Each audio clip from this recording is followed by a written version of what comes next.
I need the scoop. A mother's wedding gift becomes a battleground when her son's fiancée demands an $11,000 rehearsal dinner while systematically bullying the youngest family member. This Reddit family drama exploded into heated debates about boundaries, favoritism, and what happens when trying to keep the peace destroys everything you're fighting to protect. Get ready for a story where wedding planning turns into family warfare, complete with shocking betrayals and a physical altercation that changes everything. Just for background, my husband and I have 3 sons, Luis, who's 32, Cyril, who's 27, and Jamie, who's 22. Cyril has been with his girlfriend Rosa, also 27, for 5 years, and Jamie has been with his now wife Lucy, who's 20, for a bit longer. We are all very close, since it was just this year that my oldest 2 boys moved out. Jamie and Lucy, along with their 2-year-old daughter Letty, will be living with us for a few more years since Lucy is still in school. We are absolutely fine with this. They are both helpful, sweet, and wonderful parents despite everything. Plus, they're not taking my grandbaby anywhere as long as I can help it. Louis started dating Jessa, who's 36, about a year ago, and got engaged a few weeks ago. To be perfectly honest, I'm not totally sure about her, but he seems happy and has been through a lot. I don't want to be some evil mother-in-law and have really tried getting to know her, but I think we're just very different. She's kind of conservative politically, and my husband is a US citizen, but was born in Mexico. So, as you can imagine, I do not support and did not vote for the current administration. Rosa, Lucy, and I have bonded in the past by going to rallies, protests, and things like that. And this all came up when I tried including Jessa and invited her. She declined and sent me a long text. Nothing crazy conspiracy theory stuff, but like we'd call them Reagan Republicans in my day. Not that it's the same these days at all. It was still so awkward, but I've continued trying to invite her to non-political things, but I think that one invitation soured things. Other than politics, I have also found Jessa's attitude towards Jamie, and especially Lucy, gross. I'm not stupid. I don't think that 2 people with such a big age gap would become best friends, but Jessa seems to go out of her way to make snide comments about Lucy when she's not there. I haven't said anything because it's her wedding and 100% her choice, but I also think it's odd that she asked Rosa to be a bridesmaid, but was even saying she didn't know if they'd be inviting Lucy to the reception.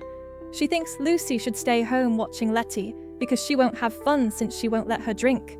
The venue does allow people under 21, and one of her sisters is 19 and invited. Also, she was showing Lucy pictures of her sister that Jamie would walk down the aisle with, which was just bizarre.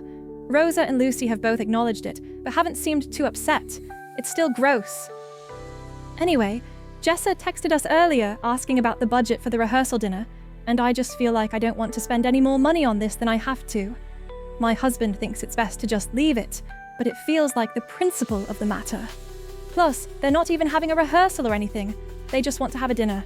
My husband's stance is that it's true we help Jamie and Lucy a bit more than our other sons currently, but we paid for Cyril's college and more expensively Luis's rehab.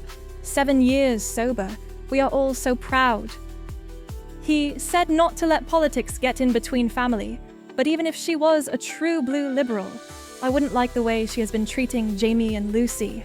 I've tried talking to her about Lucy, and all she said is, there's too much of an age gap to include Lucy. I have called her out for mean comments and she just rolls her eyes. I don't want to have favorites, and if I'm being honest, Louise was probably the one I was the most forgiving towards forever. We can afford the rehearsal dinner. Honestly, if either of them had asked us to host one, we would have. Instead, they just assumed and asked for a budget. Coupled with the other issues, it just seems so rude. I've talked to Luis, and he says that they're just too far apart age-wise to get along. I said she can still be kind to her, right? He said that's just how Jessa is. Both my husband, myself, and my middle son have said things in real time, and Jessa has just rolled her eyes. For example, we went dress shopping for the Flower Girl's dress, and Jessa ended up picking one that was a few $100s. I could tell Lucy was stressed, so I offered to pay for half of it, and she could pay me back. The full amount was due that day. Jessa made a comment like, "Oh, Lucy, what will you do when you don't have the Bank of Mom helping out?" I said, "Actually, it's not an issue, because Lucy and Jamie have always paid me back on time and in full. Plus, it's not her business what I do with my own money. She was nicer the rest of the day, but it didn't last.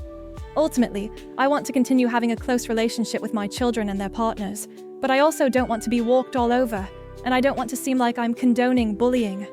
Lucy's family completely abandoned her, so we're all she has left.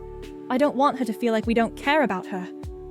At the same time, I know I'm biased towards them since Jamie is my baby, and I've known Lucy for so long that she's like the daughter I never had. So, would I be wrong if we don't pay for their rehearsal dinner? The Reddit community was split between supporting the mother's concerns and urging her to stay out of adult relationships, though most agreed that $11,000 for a rehearsal dinner was outrageous. Armed with advice to communicate directly, the mother arranged a heart-to-heart lunch with her eldest son.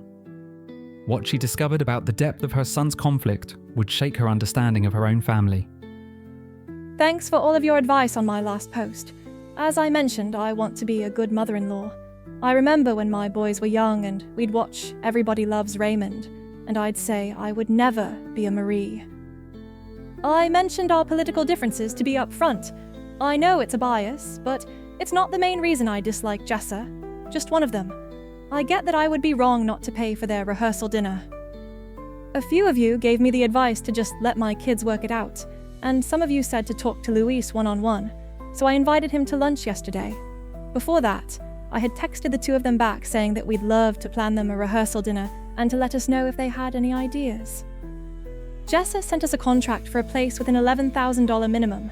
We have about $10,000 saved up for each of our kids for their weddings, first homes, or honeymoons. Before you ask, we spent about $750 on Lucy and Jamie's entire wedding, much cheaper when all their friends don't drink. And I didn't want him to feel like I was only taking him to lunch to talk about the wedding. So we did talk about quite a few other things before I asked him how the wedding planning was going. He kind of shrugged like, you know how it is, so I asked if I could help in any way. He declined and thanked me for helping with the rehearsal dinner. I told him the cost was more than we were planning, but we are happy to do so for family. He got kind of flustered at that and just started laying into me about how angry he was at Jamie. I told some of you, but originally, Jaime was supposed to be best man. He and Louise were always so close. When Jamie had first moved out of our house a few years ago, he would call Louise every single day, and they'd talk forever. Same thing when Louise moved out last year. I knew after a blow-up, Jamie stepped down as best man, but I did not realize they were this angry with each other. I have never heard Louise talk about anyone, much less Jamie, this way. He called him a jerk and was like, he needs to grow up, stop being so controlling and get over himself, and said that Jamie just didn't want to see him happy. There were other insinuations that I feel were incredibly unfair and untrue, but I let him get out his issues. He did acknowledge that Lucy would be invited to all wedding festivities, which was a relief. I know you all think I'm so overbearing, but I had not realized their relationship had gotten so bad. I listened to his airing of grievances for a while and, honestly, I didn't push back much. It was so shocking. And later, when I told Jamie I had gotten lunch with Louise, he was just like, oh cool, like nothing was going on. We're just not a family that has these kinds of dramas. I told my husband I just thought I should let the boys work it out among themselves. He said, we'll see. So, not a great update. I have no idea how this is supposed to play out, or what I should do, if anything. The wedding is in October since they got a good deal on a cancellation. I can't imagine the shock of learning your two closest sons had become bitter enemies while living under the same roof. The mother tried to step back and let her adult children work things out, hoping distance would cool the rising tensions. But when family conflicts reach a breaking point, sometimes there's no controlling when or how they explode. Please be kind to me. I know that I have not been a perfect mother or mother-in-law, and I know these issues aren't mine to fight, but my family is falling apart. Last weekend, my son Jamie and his wife Lucy went out of town for a concert. My husband and I stayed home and had Letty, and we had a great time, although they probably called us on video every 2 hours all day Saturday. Saturday evening, Luis and Jessa invited us out to dinner. We told them we could go somewhere, but would need to be home by 8 for Letty to go to bed.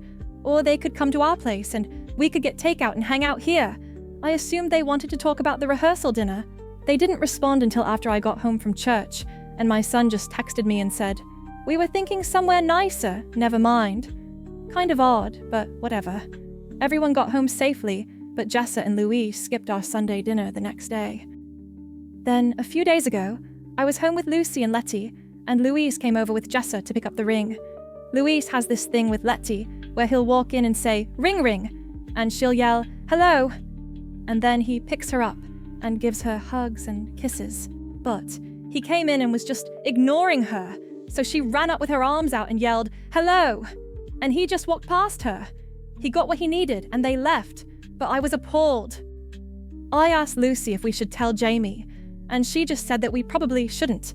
But how are you going to be rude to your niece? She's also his goddaughter, just because you're mad at her dad. But that brings us to yesterday. I was out grocery shopping. Apparently, keep in mind I was not there, Luis came over to bring something to my husband, who was outside in the garage with Jamie and Letty. Luis and Jamie got into an altercation that became physical. My husband says that Luis instigated the physical fight, but he's not sure of the rest since his only goal was to get Letty inside. When he got back outside, it seemed over, and nobody was hurt, but they were still yelling at one another. My husband told Luis to leave, and when he did, had Jamie go downstairs to cool down. I asked him what even started the fight. He said he isn't even sure. Everything escalated so quickly, and I have never seen him so shaken in so long. We don't know how we're going forward, but I finally agree with you all. This is Jamie and Luis's issue to work out. I can't blame myself, and I certainly can't fix it myself. My husband and I told Luis he was no longer welcome at our home, and he lashed out at us, telling us we were taking his side. I told him, "Listen, he attacked his brother in front of his child. They both deserve to live somewhere they feel safe." The other thing is that Luis works for my husband, and he's well within his rights to make him do a substance test. As for the wedding, I have no idea what to do. My husband says we should just give them the money we promised them and be done with it. That breaks my heart, but it might be the only way. Jamie just has told me a few times we just need to get through the wedding, and maybe things will work themselves out. I don't know if he means that, to be honest. I'm just so sick. I wish there was something I can do. I am trying to set up some time to spend with my middle son, Cyril. I feel bad that he's in the middle of all of this too, and don't want him to think I've forgotten about him. Sometimes protecting one family member means losing another, and the hardest battles are fought within our own homes. This heartbreaking saga continues to unfold as the family navigates the aftermath, so subscribe to catch any updates on whether these brothers can ever reconcile. Share your thoughts on family loyalty and setting boundaries in the comments, and explore our other videos for more stories about the complex dynamics that can tear families apart.